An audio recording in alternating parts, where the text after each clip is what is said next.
बाप की नौकर नहीं हूँ। तुम्हारी इतनी हिम्मत कि तुम मेरे बाप तक जाओगी?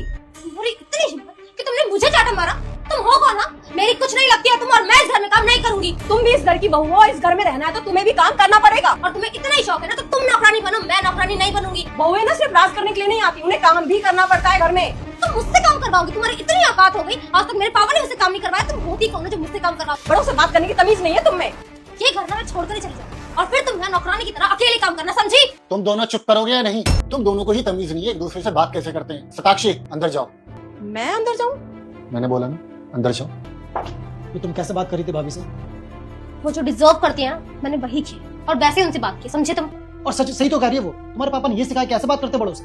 देखो बस बहुत हो गया, मैं इस घर में ना और नहीं रह सकती। भाभी बिल्कुल सही कह रही थी, तुम्हें ना घर तोड़ना आता है, जोड़ना नहीं। ये सब क्या है? क्या चाहते हो? हम दोनों भाई एक दूसरे से अलग हो जाए? मैम मैं ऐसा क्यों चाहूंगी?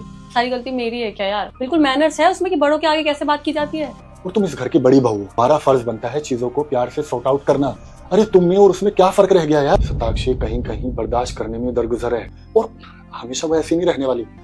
लेकिन हम दोनों का फर्ज बनता है घर का बड़ा होने के नाते घर को अच्छे से हम संभाल के रखें। अगर तुम इस तरीके से गुस्सा करोगे, थोड़ा बर्दाश्त नहीं करोगे तो क्या होगा? एक दिन सूरज भी हम दोनों को छोड़ के चला जाएगा, लेकिन मैं जीते जी ऐसा नहीं होने दूंगा। बाकी मैं सूरज को समझाऊंगा और बहू को भी समझाऊंगा। देखो मैं यहाँ ना एक मिनट और भी नहीं रुकूंगी। क्या चाहती हूँ? मैं अपने भाई से अलग हो जाऊँ? हाँ मैं यही चाहती हूँ। और ये कभी नहीं हो सकता। मैं अपने भाई को नहीं छोड़ सकता कभी। समझना समझो, वरना मैं चली जाऊंगी अपने पापा की और तुम यहाँ अकेले बैठे। ज्योति, कुछ रिश्ते ना इसी गर्मा गर्मी इस बेवकूफी के चक्कर में खत्म हो जाते हैं। हमारी शादी को कितना टाइम हुआ और भैया की शादी को 5 साल हो गए। मेरे कपड़े वो धोती थी, मुझे खाना वो देती थी, एक दिन कॉलेज में भूखे पेट नहीं। और तुम क्या चाहती हो? तुम्हारी थोड़ी बहुत लड़ाई के चक्कर में, बेवकूफी के चक्कर में मैं ये घर छोड़ दूं, अपने भाई से अलग रहूं। और देखो तुम्हारी मम्मी भी तो शादी करके आई थी तुम्हारे घर, वो भी अपनी जिम्मेदारी से भाग सकती थी, लेकिन नहीं को ज्योति, ये भी तो तुम्हारा अपना घर है ना।